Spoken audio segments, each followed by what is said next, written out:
ကိုစီထိန်းသိမ်းနိုင်တဲ့အတွက်ညီမတို့3 phase လုံးမှာ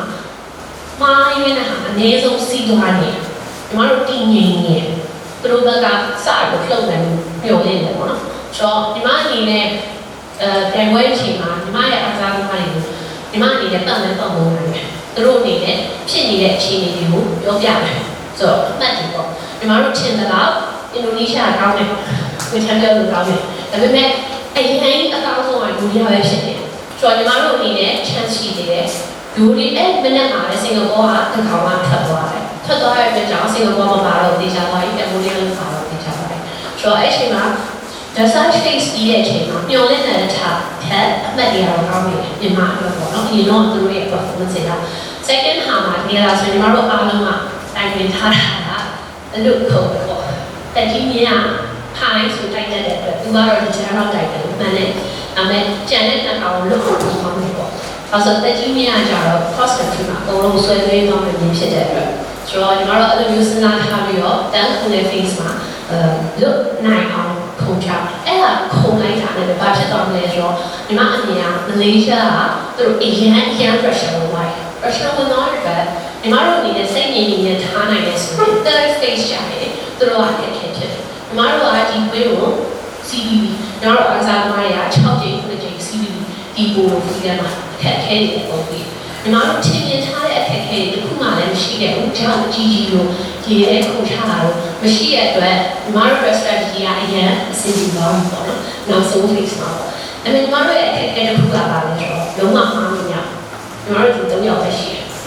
တရားထွက်တာနဲ့1000မှတ်1000ပေါင်းတယ်သူတို့အနေနဲ့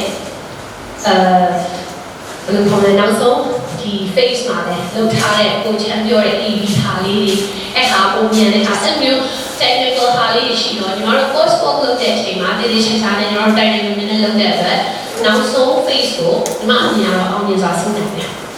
ညီမတို့လုပ်လိုက်ရတဲ့လက်ွက်တစ်ခုကတော့ညီမတို့က4ယောက်ရှိမဲနိုင်တဲ့အချိန်မှာ4နေရာနာမည်ပေးပိုင်လို့ရှိတယ်ညီမမတိုင်နေကြတဲ့ကညီမတို့ဖွဲ့တယ်ညီမတို့တိုင်နေကြတယ်ဘယ်သူအရင်ဆုံးစီးလဲအရင်ဆုံးစီးတဲ့လူဒီ PR အရင်မြင်လိုက်နောက်ဆုံးစီးတဲ့လူဒီလည်းအရင် PR မြင်လိုက်အလဲစီးတဲ့လူကလည်းမစိုးဘူးဒါပေမဲ့သူလည်းသူဟာလည်း PR ရရှိမှာပဲ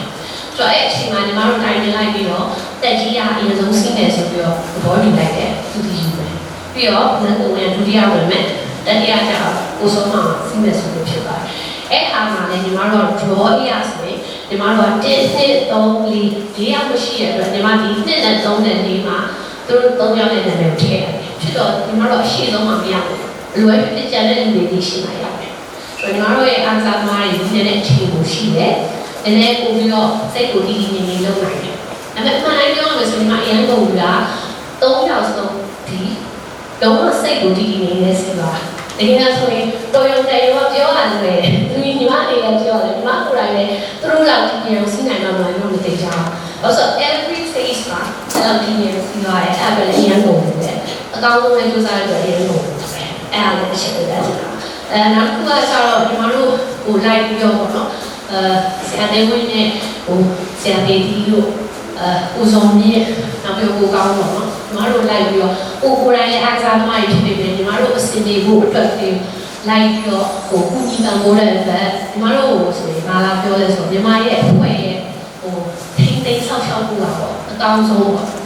တို့မြင်နေအရင်ယူဆိုင်ပါတယ်ပေါ့အဲ့ဒါတော့သူတို့အရင်လည်းကျေးဇူးတင်လို့ဟိုခဏခဏချီးမွမ်းပြောတယ်အဲ့ဒါလည်းကျေးဇူးအများကြီးတင်ပါတယ်အကောင်းဆုံးလုပ်ပြီးတော့လည်းရှောက်တဲ့အချိန်တွေအစားထုတ်တဲ့အချိန်တွေအစားအကုန်လုံးလည်းကျေးဇူးအများကြီးတင်ပါတယ်လို့အဲ့ပြောချင်တာနောက်ပြီးတော့ဟိုဒီနေ့ချာဟိုချွေချွေမှာလည်း support လုပ်ပေးရတယ်ကျေးဇူးတင်ပါတယ်တန်ကေကိုကိုချမ်းမဆုံးပဲလိုက်လာပြီးတော့ကိုချူတော့ဒီမှာရှိတာတော့ဒီလက်တက်ပုံတွေတောက်ချောက်ရိုက်ပြ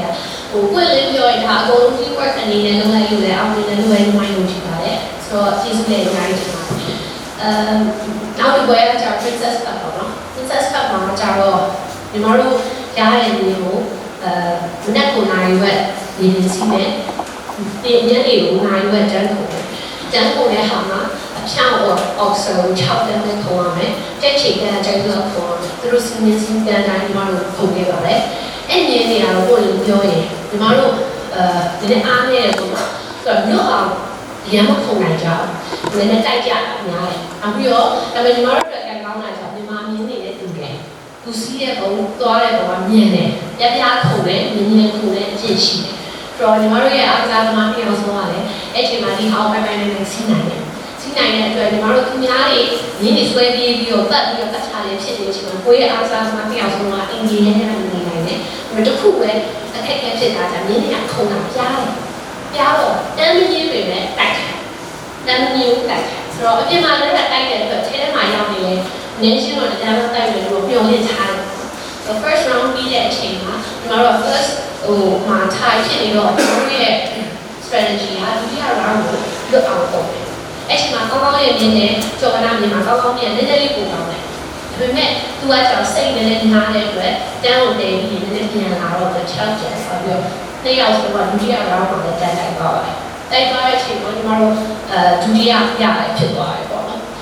ပွင့်လင်းပြောရင်ညနေမှာညီမနှစ်ယောက်ဆုံးတဲ့တယောက်ကိုအနည်းဆုံးတော့ကျင့်တဲ့သုံးတဲ့ပုံစံမျိုးချိန်ပြီးအလယ်တွေသွားရှာထားပြီးတော့လုပ်ထားတာဒါပေမဲ့တန်းဆိုရှင်တော့ညနေလည်းကြောင့်ရင်းနှကောင်တော့တော်တော်ကုန်နေပြီဟာကုန်နေတဲ့အတွက်ကြောင့်ဒီတန်းတွေတော့ခုံသွားပြီးတယ်ဒါပေမဲ့ခြေထောက်တွေကိုတက်တက်ရရနဲ့မရုပ်သွားနိုင်တဲ့အချိန်ဖြစ်သွားပါတယ်အဲ့ဒါလည်းညီမတို့မြင်းနေလည်းမဟုတ်ဘူးတချို့မြင်းနေလည်းအဲ့လိုလည်းတွေ့ရှိရပါတယ်ရှင်ဆိုတော့ညီမတို့ဒီ moral courses မှာဒီလိုဖြစ်သွားတယ်ဒီမှာစဉ်းစားတော့မြန်မာနိုင်ငံမှာမသွားခင်မှာပြင်ဆင်တဲ့အခါမှာမြင်းပြားတဲ့အချိန်ကဘယ်လိုမျိုး emotion နဲ့ details ပေါ်လာလို့ကောင်းလို့လဲဆိုတဲ့အားလည်းပို့လေ့ကျင့်နေတာပါရှင်ဟုတ်အဲ့ဒါလေးလည်းပြောပြရတာဒီလိုလည်းညာကျင်ပါတယ်လို့အားလုံးလည်းကျေးဇူးရိုက်တင်ပါတယ်ကစားသမားလည်းကျေးဇူးရိုက်တင်